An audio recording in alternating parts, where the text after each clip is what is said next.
Oke, bismillahirrahmanirrahim. Assalamualaikum warahmatullahi wabarakatuh. Para mahasiswa pasca ini kelasnya khususnya sekarang S2. Jadi kalau kemarin, tadi pagi, tadi pagi, bahkan ngupload dia aja kan menjelang apa setelah duha ya, setelah duha. Ini sekarang kelas khusus mata kuliahnya ekonomi makro, tapi tetap aja ini jadi bagaimana belajar di perguruan tinggi lah, paling tidak itu ya yang ingin saya berbagi kepada saudara para mahasiswa itu, bagaimana kita belajar di perguruan tinggi, bagaimana memperlakukan sumber. Nah ini yang yang akan saya coba buatkan tayangannya. Jadi saya menawarkan jadwal itu nanti sore ya, tapi nanti sore kelihatannya di urusan domestik saya nggak ada yang harus saya terlibat di dalam. Mohon maaf gitu ya, jadi nggak apa-apa lah ya, kita saya bikin tayangan aja dan silakan disimak kayak itu ya, seperti itu. Oke. Nah, ini ada tiga buku dan ini PDF-nya sudah saya kirim ya. PDF-nya sudah saya kirim. Saya memperolehnya dari open source. Open source itu dari arah saya ya. Jadi mohon maaf ini kalau ternyata tidak open source itu. Jadi dari arah saya open source. Jadi setelah saya coba googling, oh ternyata ada yang upload PDF dan bisa diunduh, ya saya unduh. Itu ya. Gitu. Yang pertama ini bukunya Samuelson dan Nordhaus ya. Nah ini buku ekonomi, jadi sebetulnya ini mikro makro ya. Kalau yang ini kan mikro makro nih. Ya, oke, edisi terakhirnya, setahu saya ini edisi terakhirnya tahun berapa nih?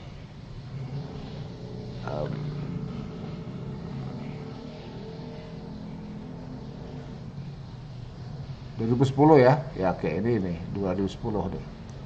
Oke, 2010. Nah, info yang saya terima dari para guru saya, buku ini dipakai di seluruh dunia.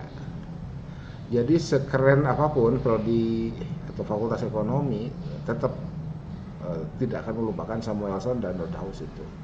Kenapa? Karena ini adalah buku yang pertama kali, ini testimoni aja ya, testimoni. Dianggap paling lengkap di era modern ya, kan makro itu belakangan. Dulu kan nggak dibilang mikro makro, dulu itu ilmu ekonomik saja ya, ilmu ekonomi ya, yang dalam bahasa Inggrisnya economics itu, dan lebih ke mikro ya, lebih ke mikro itu. Nah sekarang yang makro ekonomi itu kan baru aja ilmunya kan, paling baru seabad lah ya, baru seabad. Nah penulis buku ini terutama Samuelson ya, itu hidup beriringan dengan perkembangan ya, lahir, tumbuh dan berkembang itu ya. Jadi ya mungkin pelaku sejarah lah ya, pelaku sejarah dari pertumbuhan kelahiran, pertumbuhan dan perkembangan ilmu ekonomi. Oke, itu satu. Nanti kita lihat daftar isinya yang saya akan jadikan bahan RPS itu ya. Itu. Nah yang kedua ini bukunya Dornbusch, Fisher and Starts. Ini kenapa saya pilih ini? Siapa Dornbusch, Fisher dan Starts? Silakan dicari rujukannya ya. Silakan dicari rujukannya. Nanti kita cari di Wikipedia siapa dia. Ya sama lah, ini juga Samuelson dan Nordhaus kan kita nggak tahu siapa ini. Kan gitu ya. Mari kita cari biografinya itu. Nah buku yang kedua ini sebatas pembacaan saya, ini telah menghantarkan saya kepada satu titik temu antara ekonomi Islam dengan ekonomi yang kita sebut sebagai ekonomi konvensional itu. Aduh, Pak Anton, kenapa kok jadi berenergi seperti itu menyebutnya? Yang kita sebut ekonomi konvensional, ya itu tadi, ya. Jadi, ya kalau kita di PIE itu, di pengantar ilmu ekonomi, kita kan belajar preferensi dan choice ya. Itu bahkan sebelum mikro itu.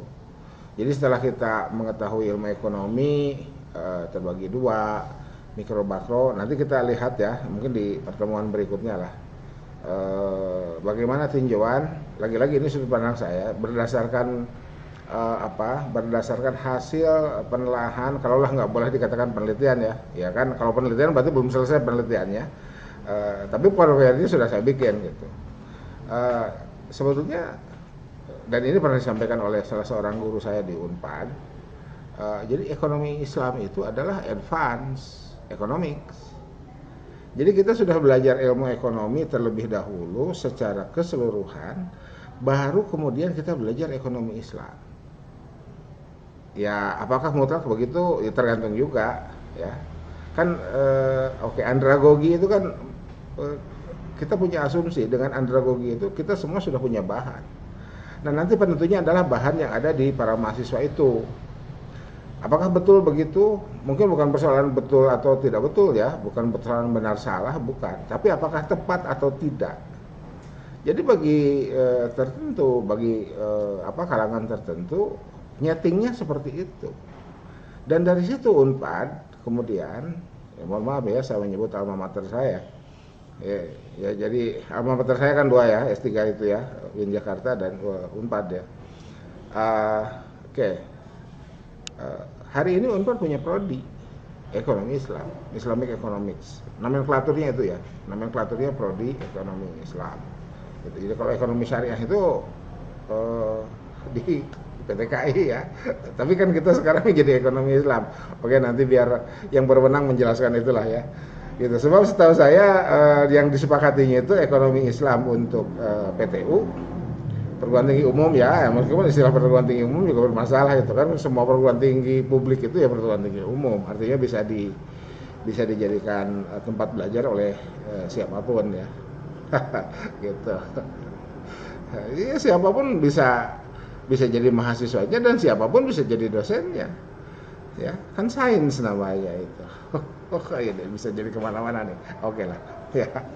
Ada postingan tertentu di grup para guru besar, bukan UIN Bandung ya, bukan, ada para guru besar di Indonesia ini, ada satu grup tertentu yang postingannya ya subhanallah ya.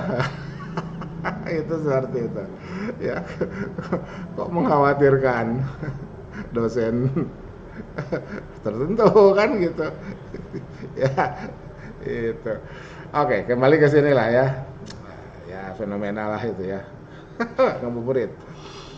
Oke, nah di Don't Blues ini itu ada statement yang menyatakan, yang kemudian saya kutip dalam disertasi saya ya. Nanti kita lihatlah apa sih gitu. Jadi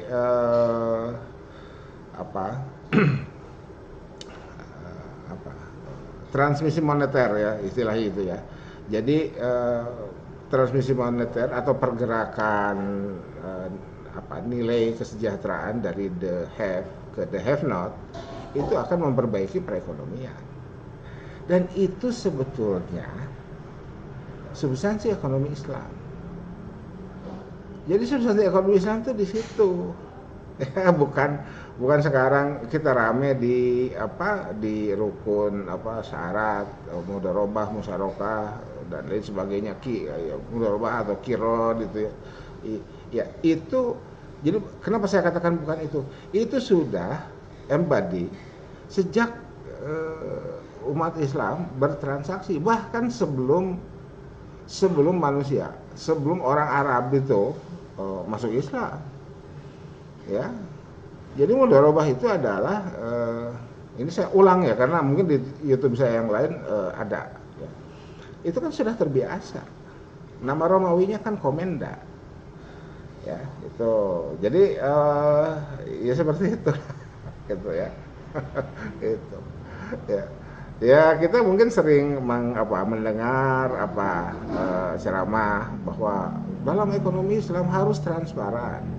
Pertanyaannya, emang di ekonomi konvensional boleh tidak transparan? Nah, itu ya. Harus jujur. Emang di ekonomi konvensional boleh menipu? Ya.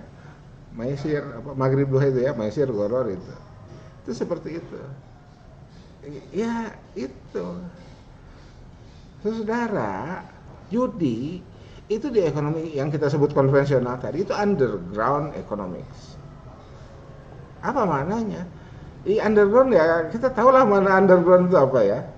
Nggak bisa dipakai menghitung GDP, pertumbuhan gitu. Itu nggak begitu. Jadi apa? Nah, ini ngomong pertemuan awal-awal aja ya gitu. Oh, jangan ideologis. Ya bukan melarang ideologis, bukan ya. Jadi biar tidak belum apa-apa kita sudah ngejudge orang atau ngejudge pemikiran lah. Ya mungkin bukan orang ya. Itu nggak usah begitulah kita ini akademisi. Kita ini calon peneliti. Kalau lah nggak bisa dikatakan sedang melakukan penelitian ya. Kan sebetulnya ya setiap kali pertemuan kita sudah sedang melakukan penelitian itu ya. Toh nanti kan makalahnya adalah format jurnal, format artikel jurnal. Makalahnya dalam format artikel jurnal dan itu adalah bentuk laporan penelitian dalam format artikel jurnal itu. Jadi itu ya. Jadi mohon direview kembali semua narasi terkait dengan ekonomi Islam di awal itu harus jujur, harus transparan, harus adil, dan itu adalah ciri ekonomi Islam. Nanti dulu yang disebut tadi itu di sistem kehidupan manapun ada itu. Makanya kalau kita belajar filsafat ada yang dikenal dengan istilah filsafat perennial ya, berlaku universal perennial sampai kapan? Sampai kiamat itu, selama ada manusia yang berhasil menggunakan anugerah Tuhannya apa, akal sehat, akal waras, atau akal apapun dah ya. Sekarang kan akal sehat jadi brand tertentu itu. Akal sehat dan akal waras kan jadi brand tertentu. Jadi tidak sehat dan jadi tidak waras itu. Ya, itu ya, itu. Jadi ya seperti itu. Itu. Oke. Ya, ini lagi-lagi ya. Ini warming up lah ya. Pertemuan keberapa sekarang ketiga ya, warming up aja. Nah, kemudian ini buku yang kedua ya. Nah, sekarang ini buku yang ketiga. Ini Introduction to Islamic Economics. Jadi meskipun judulnya Introduction, dalamannya itu memang advance. Betul itu. Ya, yang dikatakan oleh salah seorang guru saya, dosen saya di Unpad itu, saya merasa setelah kita baca ini meskipun judulnya Introduction tapi dalamannya adalah advance. Itu. Mari kita lihat dulu di masing-masing kontennya ya, daftar isinya. Nah ini basic konsep, basic ini pra mikro ya, karena mikronya mulai dari chapter 4 nih. Ya. Ini pra mikro 1 2 3. Oke, saya perbesar dulu ya. Saya perbesar. Nah, ini biar enak bacanya ya. Oke. Nah, ini ya. Jadi chapter 1 2 3 ini pra mikro. Anggap saja PIE lah gitu ya, pengetahuan ilmu ekonomi. Ini ada 3 chapter. Dan di chapter 1 belum apa-apa kita sudah disuguhi how to read graphs tadi. Jadi yang membedakan kita itu tools of analysisnya ya. Jadi tools of analysisnya itu statistika, ekonometrik, matematika, statistika, ekonometrika ya. Mohon diingat ya. Tuh. Kajian gelut itu. Kajian gelut. Ya, maaf ya. Itu. Jadi itu. Tools of analysisnya matematika, statistika dan ekonometrika. Oke. Ya, jadi kita lihat dulu ke halaman 18 ya. Mari kita lihat dulu ke 18. Sebelum kita baca yang ini.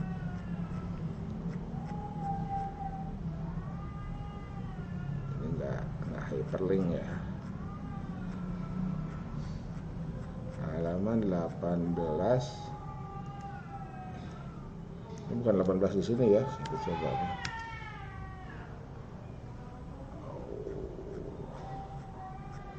Ini preface. Ya, ini mestinya dibuka di PDF, tapi kalau dibuka di PDF jadi berat ini. Nah, ini ya.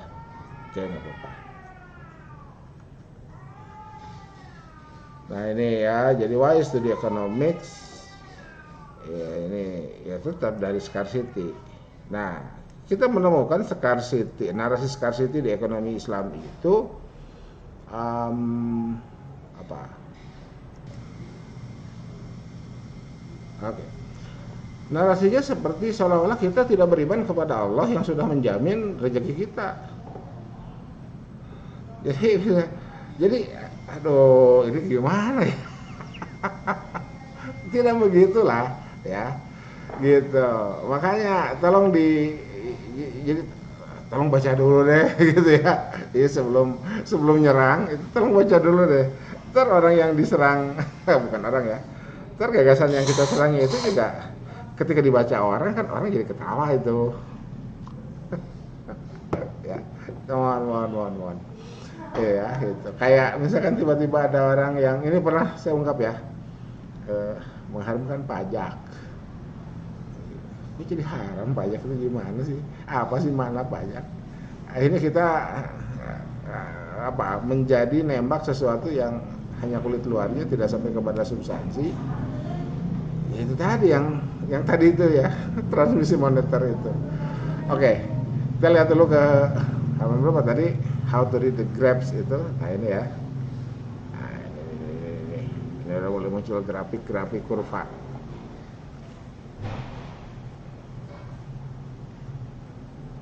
Nah, ya ini tabel how to read tables, grafik itu seperti ini. Ini scarcity itu gini. Jadi kalau kita punya duit berapa, punya uang berapa, 1.000.000, 500.000 pakai beli makanan, 500.000 pakai beli pakaian, itu jadi kita nggak bisa lebih dari situ, tidak bisa melebihi frontier itu ya. Itu. Nah ini ya. Kita bisa berada di sini tapi nggak bisa berada di sini. Nah ini how to read the graphic ya. Ini saya perkenalkan sepintas ya, saya perkenalkan sepintas. Silakan ini diperdalam, dibaca how to read the graphs itu. Dan ini muncul dari mana? Dari tools of analysis itu, matematika, statistika, dan ekonometrika. Nah, yang rukun, syarat, sah, batal, itu adanya di prodi tetangga kita. Nah, tools of analysisnya usul fikih, tafsir ahkam, hadis ahkam, ya, mustalah hadis, ulumul Quran, ulumul hadis, ya, itu tools of analysisnya itu fikih, usul fikih, qawaid fikih. Untuk konteks Indonesia ditambah dengan taknin, istinbat, tatbik, taknin, legal drafting, perundang-undangan, kontribusi hukum Islam bagi hukum nasional. Tuh ya. Jadi nggak usah juga mentogut-togutkan. Pokoknya selain Quran itu togut, nanti dulu. Itu ya. Itu. Negara kita ini negara hukum. Memiliki BPHN, Badan Pembinaan Hukum Nasional, membuka pintu selebar-lebarnya kepada siapa? Kepada kita, bangsa Indonesia, warga negara, untuk berkontribusi. Jadi posisi hukum Islam, andai kita berada dalam masyarakat Muslim ya, itu terbuka untuk kita kirimkan butir-butir pemikirannya dalam pembentukan hukum nasional. Bukan teriak-teriak togut aja. Ganti hukum gimana? Udah belajar legal drafting belum? Nah, itu saudara tahu lah ya, itu sekarang ada kompilasi hukum ekonomi syariah. Itu adalah, kalaulah boleh kami mengaku ya, bukan mengaku sih, emang faktanya demikian ya. Itu karya monumental kami, para dosen kalian itu. Komandannya almarhum Prof. Acep Jajuli, guru kami ya, guru saya, guru yang di situ kan ada daftar nama tuh, yang pada saat itu dibuat 2005 ya, itu timnya itu. Naskah akademiknya kita yang nyusun ya. Tuh Prof. Tajul itu terlibat jauh lebih banyak. Karena apa? Karena Prof. Tajo termasuk yang menerjemahkannya ke dalam bahasa Inggris ya, dari Majalatul Ahkamnya Turki Utsmani.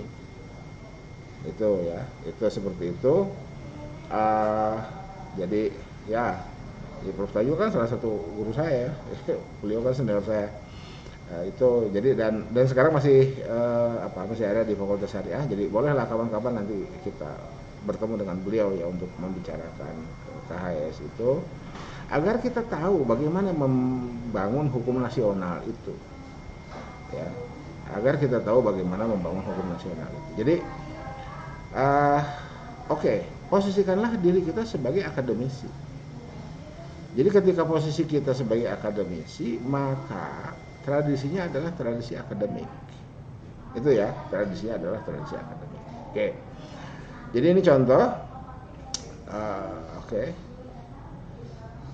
contoh bagaimana grafik kurva dibaca ya. Oke, sekarang kita kembali ke halaman sebelumnya untuk melihat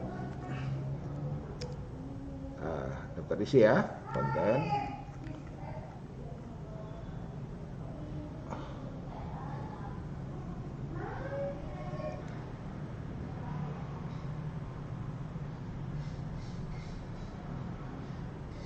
Oke. Nah, jadi ini mikro ya, mikro dari chapter 4 sampai chapter 11. Oke, sebentar. Oh, sampai 18, sorry. Sampai 18 ya, sampai international trade. Nah, ini di buku-buku lain international trade itu masuk di makro. Ada beberapa buku makro yang memasukkan international trade. Itu ini taxation ya, government taxation dan government expenditure kan itu ini takdiruhu ya, government taxation takdiruhu and government expenditure. Kemudian nah ini efisiensi versus equality, the big trade off ya, kita mau efisien atau mau equal. Jadi ya di ekonomi yang kita sebut konvensional ini dibahas habis. Jadi saya tuh begini ya, ini mohon maaf ya kalau ada yang kesinggung dan sebagainya. Jadi ketika kita melihat sudut buram ekonomi konvensional, kemudian kita mengkritiknya, gitu ya. Itu para ekonom yang kita sebut hari ini sebagai konvensional itu, jadi para ekonom konvensional itu sudah mengkritiknya juga jauh lebih dahsyat dari yang kita sampaikan. Jadi jangan lupa ilmu itu memiliki keterbatasan. Jadi daripada kita mengkritik seperti yang kita lakukan hari ini, waduh Pak Anton kok seperti itu? Iya, memang faktanya seperti itu ya. Itu boleh cek lah, boleh cek semua FEBI yang ada di PT KAI ini seberapa dalam belajar ekonometrika,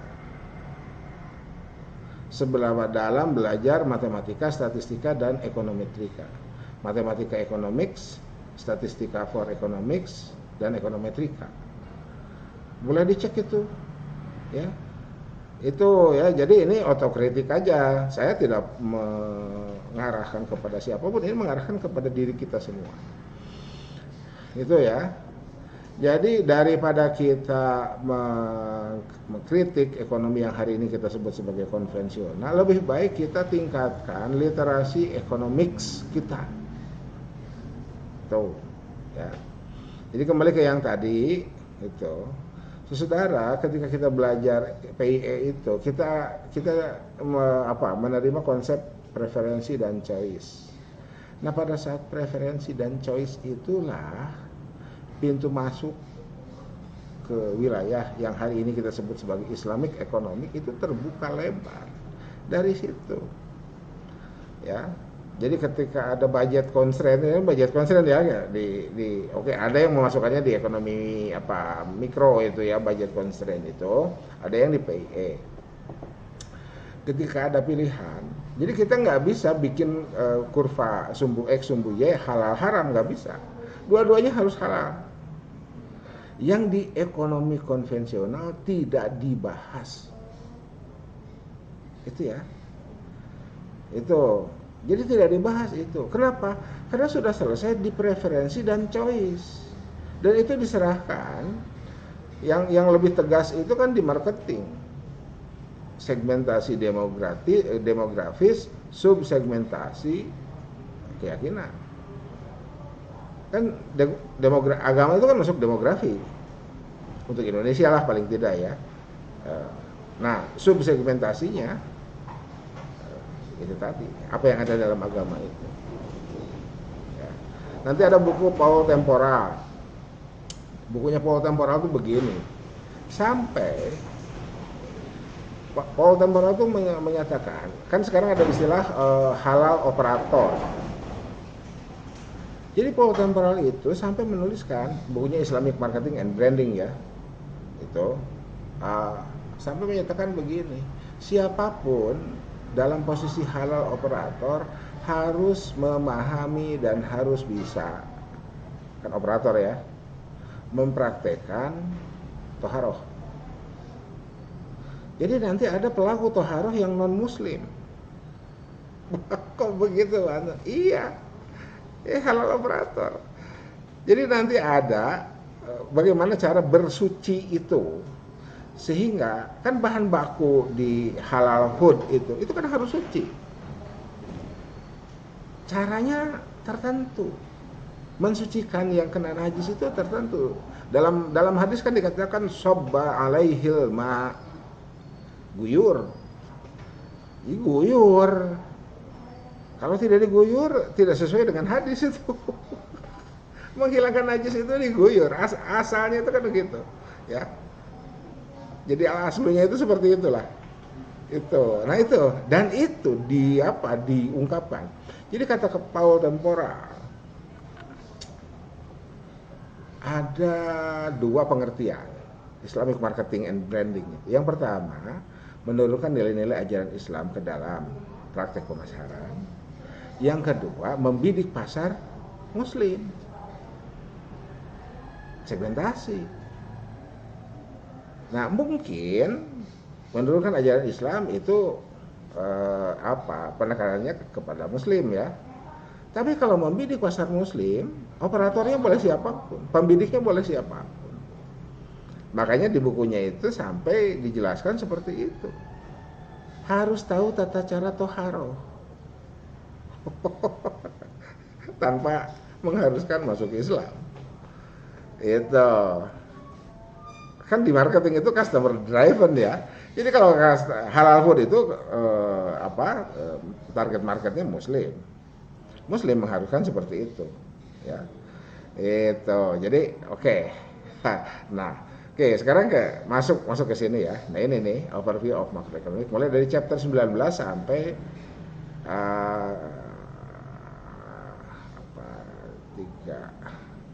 31 ya. Nah, ini batas makroekonomik itu sampai di mana? Lumayan lah, 367 sampai 630 ya itu.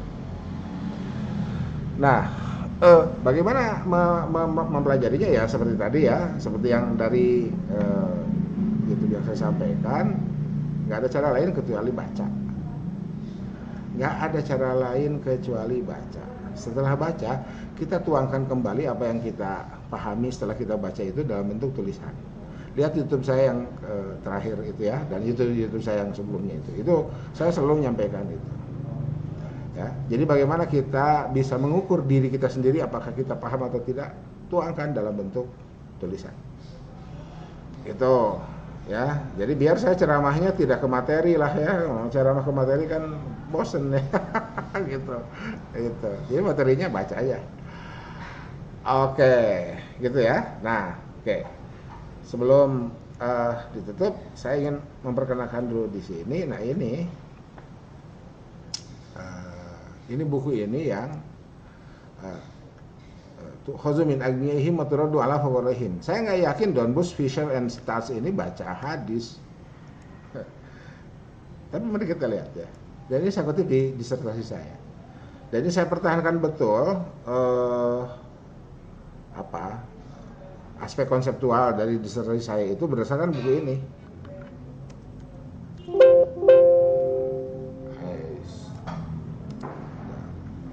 Intinya harus oke, tadi habis nyari hadis.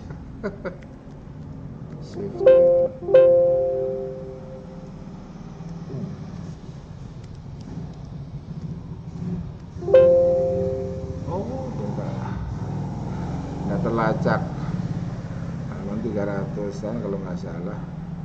Shift, nanti kita turun aja ya.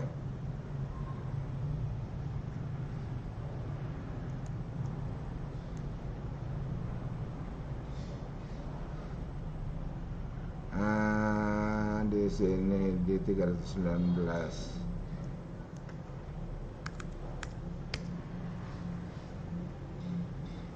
Income effect.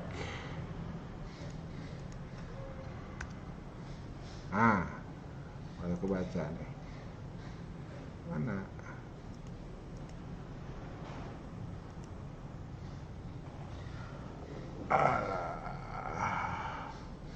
Shifting 300 ya. Bentar.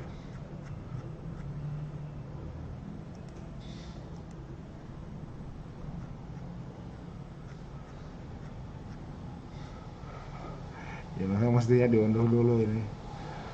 Ketika diunduh dapat langsung Behavioral Foundation,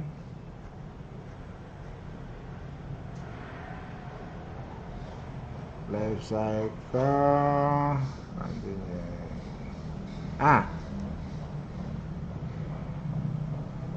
Ya, sebenarnya masih nol, nggak kebaca. Anton kok inget ya karena sering dipakai. Ya, dan saya kutip ini. Jadi ingat ya letaknya di sini di halaman 328. Nih, mari kita perbesar. Nih. Ya. Shifting income to less wealthy families will increase overall consumption and stimulate the economy. Ini tuh khuzu min agniyaihim wa turaddu ala fuqaraihim. Transmisi moneter dari the have ke the have not. Jadi kalau kita bicara mudharabah, musyarakah, itu bicara growth itu. Jadi Islam itu di mana? Di distribusi.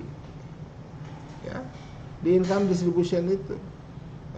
Mohon ya, jangan salah, distribusi dalam konsep ekonomi ya. Makro lagi ini, ya. Karena kan distribusi dalam konteks manajemen kan beda itu maknanya. Oke, jadi didistribusi dan redistribusi ini ya. Jadi ini tuh khudzu min agniyaihim wa turaddu ala fuqaraihim itu ada di sini dan ini saya kutip betul di sinilah itu. Jadi bukan kemudian tanpa harus mengganggu wilayah kajian prodi tetangga ya. Kita tidak perlu kemudian jor-joran menjelaskan mudharabah, musyarakah sebagai bentuk perekonomian Islam. Kalaupun kita butuh, datang aja ke prodi tetangga, suruh biar prodi tetangga aja yang cerita. Ya. Tanpa juga ada larangan kita menguasai itu, bahwa kita menguasai it's okay gitu ya. Tapi ketika kita bicaranya di situ, itu tadi kan gitu. Kalau innal insana la yatgha ar-ra'ahu stagna. Istighnanya dari apa? Dari mudharabah. Siapa? Abu Jahal itu. Waduh, Pak Anwar kok begitu? Fakta sejarahnya begitu. Ya. Kalau innal insana la yatgha ar-ra'ahu stagna itu kan surat pertama turun. Ayat pertamanya kan 5 ayat ya. Jadi itu kan ayat saya lacak itu enggak ketemu itunya apa. Rujukannya bahwa ayat 6 dan seterusnya Itu kapan tepatnya itu? Tapi kita bisa pastikan itu ada di surat yang pertama kali turun. Ya, jadi ini itu kalau innal insana la yatgha, orang itu melewati batas, cenderung melewati batas. Kapan? Ar-ra'ahu istaghna, setelah merasa serba berkecukupan. Apa penyebabnya? Bisnis mereka jalan. Bisnis seperti apa? Di antaranya pakai mudharabah itu. Makanya ya, saya sering pernah mengatakan ya, itu kemungkinan syar'u man qablana. Udah saya diskusi dengan Prof. Ayen. Kata Prof. Ayen, saya setuju asal ada contoh nabi sebelum nabi kita, sebelum nabi terakhir ya, semua nabi kita ya. Nabi, adakah riwayat nabi sebelum nabi terakhir melakukan itu? Kalau ada, sah itu syar'u man qablana. Gitu. Jadi saya bertanya lanjutan, jadi gimana Prof? Boleh nggak saya selama tidak ada informasi bahwa ada nabi sebelum nabi terakhir menjadi pelaku mudharabah, itu tidak bisa dikatakan syar'u man qablana. Itu ya. Jadi bahwa itu adalah fakta sejarah, ya oke lah ya. Ada informasi sejarah, oke. Tapi ya itu, ya itu berbeda dengan ijarah kan. Ijarah kan Nabi Syu'aib ya. Ijarah itu Nabi Syu'aib. Kemudian ada ada kegiatan-kegiatan perekonomian lain yang juga siapa yang bertani itu ya, adalah nabi-nabi di Bani Israel juga kan ada yang bertani kan gitu, dan seterusnya. Ini kita lihat. Oke, jadi ini ya, ini tutupnya. Oke, sekarang ini tutup lagi. Berikutnya adalah ini ya. Jadi ini perkenalan dengan buku ini selesai ya. Perkenalan dengan buku ini selesai ya. Selanjutnya kan ibu bapak baca ya kan, saya comblang, dan comblang itu tergantung individunya ya, itu comblang itu ya nyomblangin. Oke, sekarang kita lihat ini. Oke, nah ada chapter 7. Mana chapter 7? Ini ya, model of an interest free economy ya. Ini ada Ventura.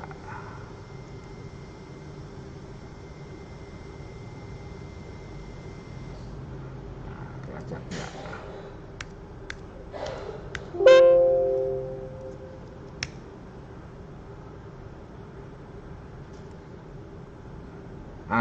Ini aja lah ke sini ya. Oke, ini ya.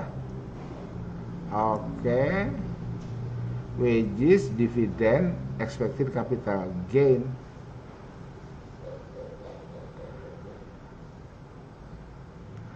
Nah, ibu bapak saudara, ketika kita melihat joint venture, modal Ventura itu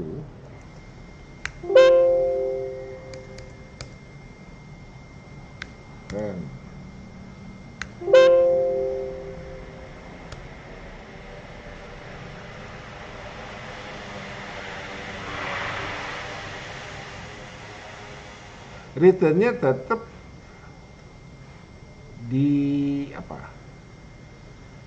disimbolkan dengan R. Jadi apa? Itulah bunga itu ya. Jadi riba itu haram, iya. Bunga tergantung definisi. Ya, tergantung definisi. Bunga itu tergantung definisi. Gitu. Kapan bunga haram? Ketika bunga ekivalen riba. Kapan bunga halal? Ketika bunga ekivalen ya, nisbah bagi hasil.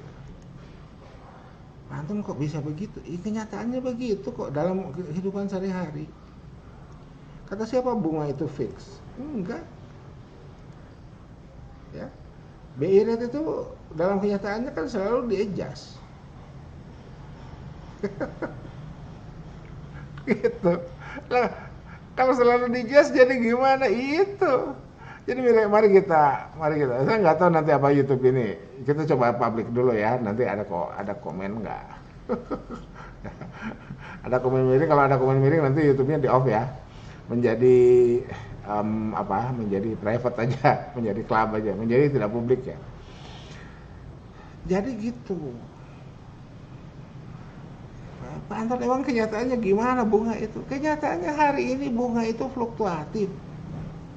Bahwa kita dapat bunga yang flat itu ya karena sesi yang ditawarkannya adalah sesi flat.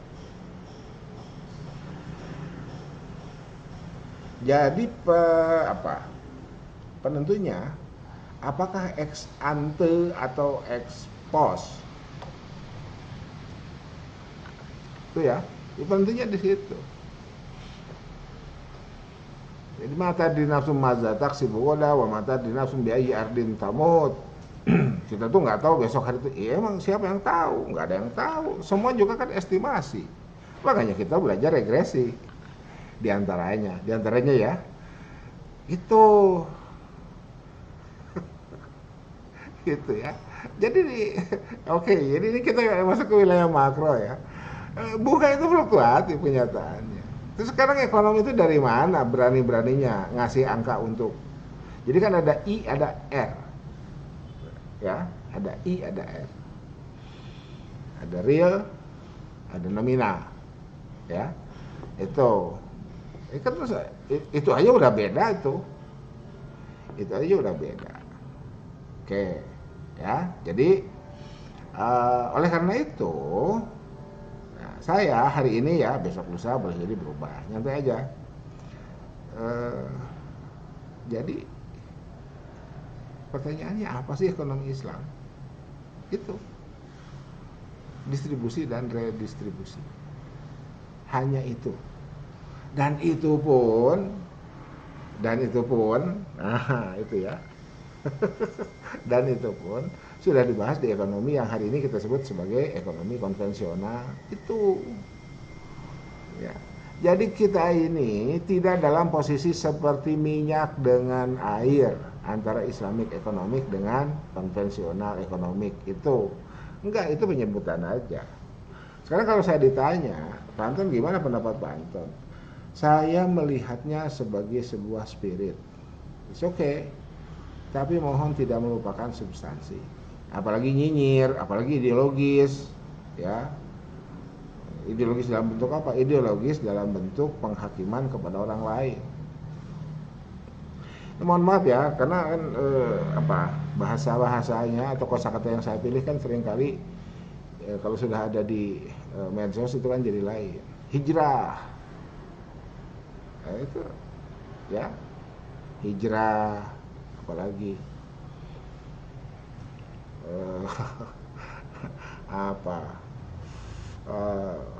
khilafah, terlepas dari apakah itu brand HTI atau bukan ya, itu bukan itu ya. Bukan itu ya, kita lihat. Jadi bahwa itu sebagai sebuah fenomena, oke. Kenyataannya memang begitu ya, tapi ketika kita bahas, yang kita bahas itu juga dibahas orang ya, yang ada di sini nih ya, yang ada di sini nih juga ada di sini, juga ada di sini. Itu ya. Jadi gimana? Ya lanjutkan kuliahnya. Sekolah yang baik yang selesai. Itu ya. Lanjutkan kuliahnya, sekolah yang baik yang selesai. Mari kita diskusi. Ya, mari kita diskusi, tidak harus juga tegangan tinggi. Ya, mungkin setelah bulan Syawal mari kita diskusinya sambil ngopi, ya kan seperti itu ya. Diskusinya sambil ngopi, nyantai aja gitu kan. Sama-sama buka buku, sama-sama sama-sama merujuk sumber yang kita jadikan, kita sepakati dulu sebagai bahan untuk kita diskusikan bersama. Oke. Jadi ini udah berapa nih? Aduh, udah 45 menit ya. Cukup lah ya. Cukup. Jadi kuliah kita hari ini dari sini.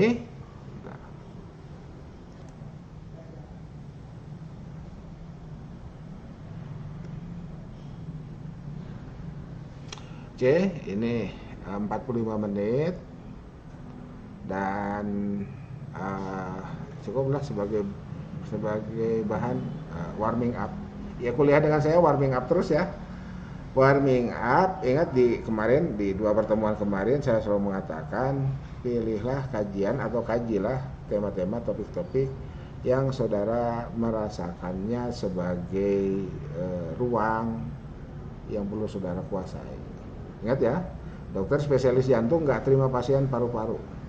Meskipun jantung dan paru-paru ini dekat, berdekatan bahkan mungkin dempetan. Ya, oke. Tetap semangat. Subhanakallahumma wa bihamdika asyhadu an la ilaha illa anta astaghfiruka wa atubu ilaik.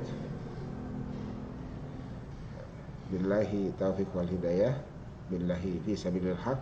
Nasrun minallah wa tun qarib wa basyiril mu'minin. Wallahu muwaffiq ila aqwamit thoriq. Tetap semangat. Assalamualaikum warahmatullahi wabarakatuh.